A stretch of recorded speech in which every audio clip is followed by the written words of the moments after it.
Hello everyone and welcome to my early 2023 AFL ladder predictions. How I'm going to do this is going to start from the bottom all the way to the top to build the suspense.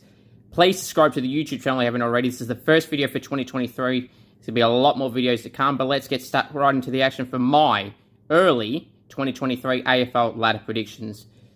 In 18th place, I've debated a few sides for this position, but I've gone with the Hawks. You know, they lost a lot of experience. Tom Mitchell, Jack Gunston, Liam Shields moved on. He retired and then unretired. Moved to North, and then Ben McAvoy obviously retired as well. So they're losing a lot of experienced players. A lot of guys, even towards the end of their careers at the Hawks, were still very important to them. So that's the reason why I've got the Hawks in 18th place.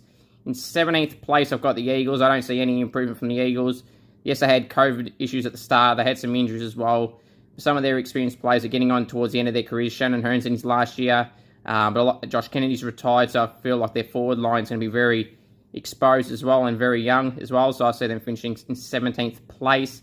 In 16th place, I've got the Giants. Again, similar to the other two sides I just mentioned. Losing a few experienced players, Taranto and Hopper. Didn't really bring anyone in. Yes, got Aaron Cameron, the number one draft pick, but I don't see any improvement from the Giants, so I have them in 16th place. In 15th place, I've got the Roos. They easily could have put them at the bottom again, but with Clark Green, I think they'll improve a little bit, not drastically, but they'll improve from bottom to a little bit higher. With a few additions they brought in through the trade period as well, Griffin Logue in particular, I think they can rise up a little bit towards 15th. In 14th place, I've got the Crows. Again, I could have put Adelaide in the bottom four as well. I've just got them rising ahead of the sides below them. They had some wins this year against some top sides, and they performed very well against some top sides, but again, they've had some really bad losses as well, so I have them in 14th place. Aside in 13th place, I've got is the Bombers. You could easily have put them as low as 15th as well, but I feel like they're a tad better than the sides I've mentioned so far, so I've got the Bombers in 13th place. In 12th place, I've got... This is where it starts to get interesting. From 12th onwards, these 12 sides I can see in the 8th spot, but obviously I have to leave some out, and one that I've left out so far in 12th place is the Western Bulldogs. Rory Lobb can be a key. People say they've got some more key position guys in as well. Where's Sam Darcy going to play? Aaron Norton could help them side, and it should, but again, I still don't see any major improvement. I know they made the 8 this year but I have them outside of the 8 in 12th spot. In 11th place, I've got Richmond. Again, as I said, can easily be in the 8, but somebody's going to miss. I've got the Tigers in 11th. Taranto and Hopper will help. I feel their forward line is still not as great as some of the sides above them. Now, this may be one of the most controversial... This probably will be the most controversial call of my early current 2023 ladder predictions. A side that featured in the top 4, and that's Melbourne. I've got them in 10th place at the moment, and you're going to hear why in a second. The Brodie Grundy Max Gawn combination could be great, could be very dangerous, but it could be costly as well, because both of them, albeit they can play up forward, that's not obviously their main position. They play very well in the ruck. I'm not sure how it's going to work together. Towards in the final series, they were exposed with Ben Brown, a few other players, and they brought in Josh Shackey, but he's only a depth option, so I see that could be the reason as to why Melbourne could slide down because of their forward line as well. They obviously got Stephen May and Lever up back is fine, but their forward line, for me, is to worry to see them potentially drop out of the 8.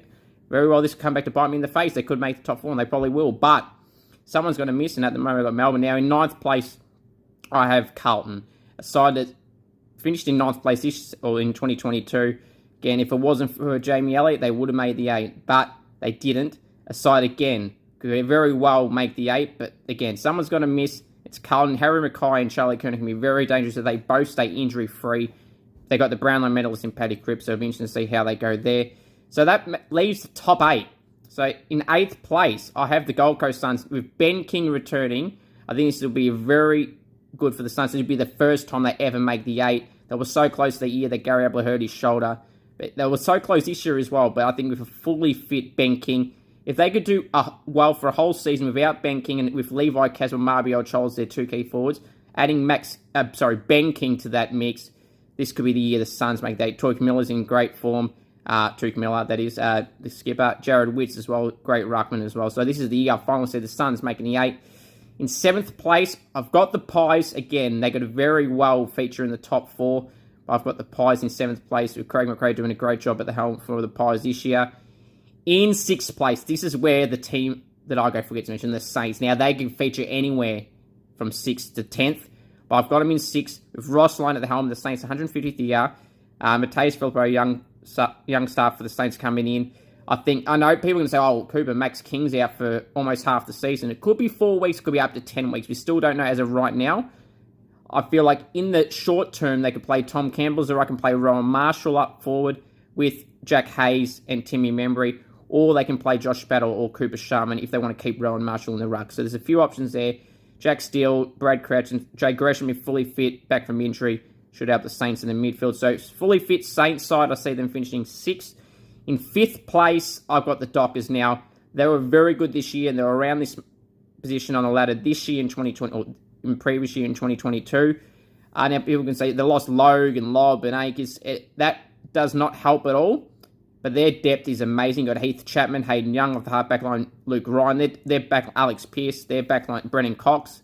Their back line is awesome. The forward line is the only little concern for them. Losing Lobb, a lot of pressure will be on Matt Tapiner, who was injury-prone this year, but I see them finishing 5th. Now, the big improver for this season, I see, is the power. They ended the season off very, very well in 4th position. I've got them at the moment. Ollie Wines, Travis Boak, Connor Rosie, Zach Butters, the list goes on and on. Their key defenders, Alia does very well as well. Ryan Burton, you've got a few other players in that position as well. So I see a big improvement from the power. And then in the trade period, they brought in Junior Rioli and Jason Horne-Francis to help that depth in that side as well, in that 22. In 3rd place, I've got the Premiers Geelong. Now, again, that doesn't mean they can't win the Premiership or anything like that. They did win the Premiership, and they won it very well against the Swans. I've got them in 3rd position. In the 2nd place, I've got the Swans. Obviously, we'll have a good record at home. They do very well at home. The majority of their games. In 2nd place, as I mentioned, I've got the Swans. I know they lost the Premiership pretty badly against the Cats, but I think it's seeing improvement. As I said, play a lot of games at home in the back end of the season. They play very well at home, so I see them staying there. And in 1st place, for my 2023 early ladder predictions, I have the Brisbane Lions. Josh Dunkley, Wool Ashcroft, Jack Dunstan, and more. I could keep on listing those names. I'll repeat them again. Wool Ashcroft, Jasper Fletcher, Jack Dunstan, Josh Dunkley, and then the current crop of players the Lions have is the sole reason why I got them finishing in 1st place for the season of 2023. That list I just named is magnificent. Then you add who they already have. Lockie Neal, Dane Zorko, Zach Bailey, Eric Hipwood, Joe Danaher, Harris Andrews. The list goes on and on and on. They're the reason why I got them in 1st place. They'll be a dangerous force yet again in season 2023, like 22. They made the prelim in the last 2 seasons. And then you add those names I just said that just came in to the side. They are the reason why I'm picking them to finish 1st for 2023. Hope you guys enjoyed this video. Please subscribe. Leave your thoughts down below. Put your ladder predictions down below and who you think will make the game and who won't, and their reasons why. Appreciate you all. Please subscribe to the YouTube channel right here on YouTube. AFL information, trade rumors, and results if you haven't already. Until the next video, guys, take care and go Saints!